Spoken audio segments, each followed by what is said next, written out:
aim of this gathering, and how is it different from the annual conference that was actually held back in June?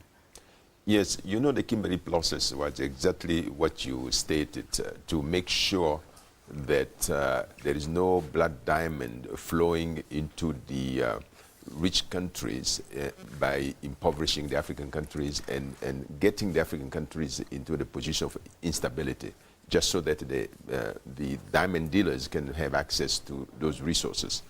The Kimberly process was set up so to make sure we have a traceability.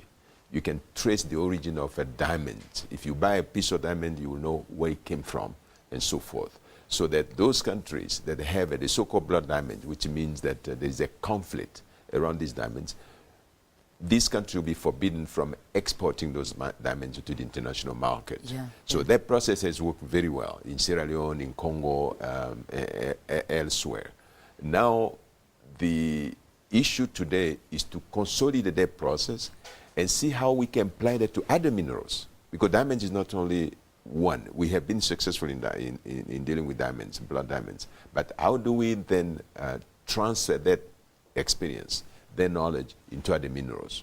Yeah. Golds and coltans and so forth and so on. But I mean, when we look at, we talk about the Kimberly process, it's come, it's gone, and yet the conflicts still remain. And we take areas such as the Central African Republic, we look at Cote d'Ivoire, you know, it's still very, very difficult in those particular areas.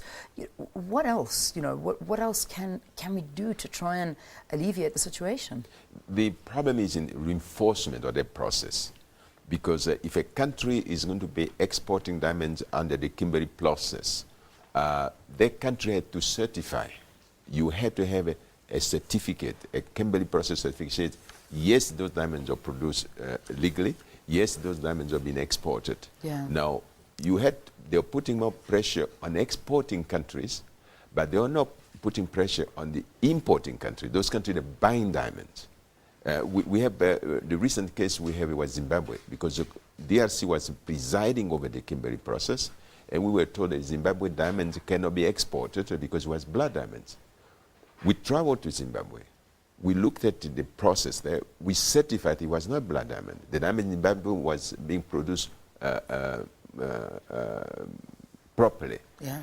The problem was because there were political issues with Zimbabwe, they tried to punish Zimbabwe from exporting their diamonds. So we say, no, you had to separate the political issues from the production issues.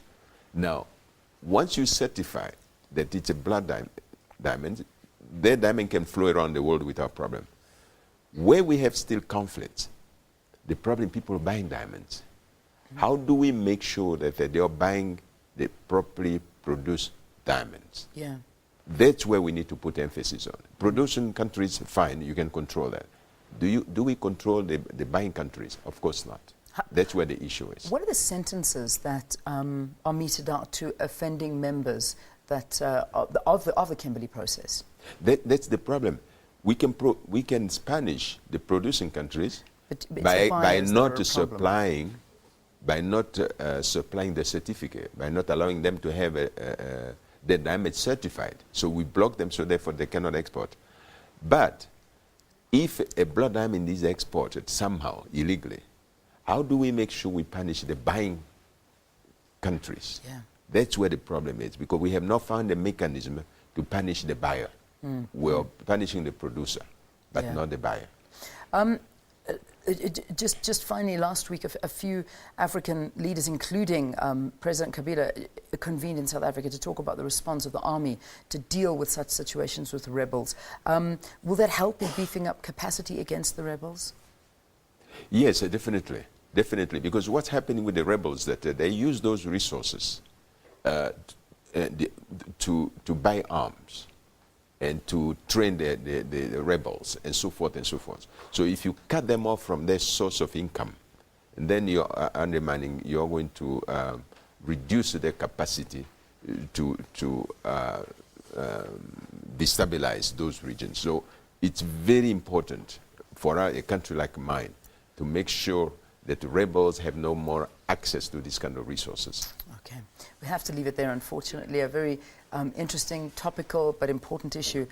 Bene M'poko, who is the ambassador for the Democratic Republic of Congo, thank you very much for talking to us here on Morning Live. The Kimberly Process, blood diamonds, still an issue, but trying to get to the bottom of all of it.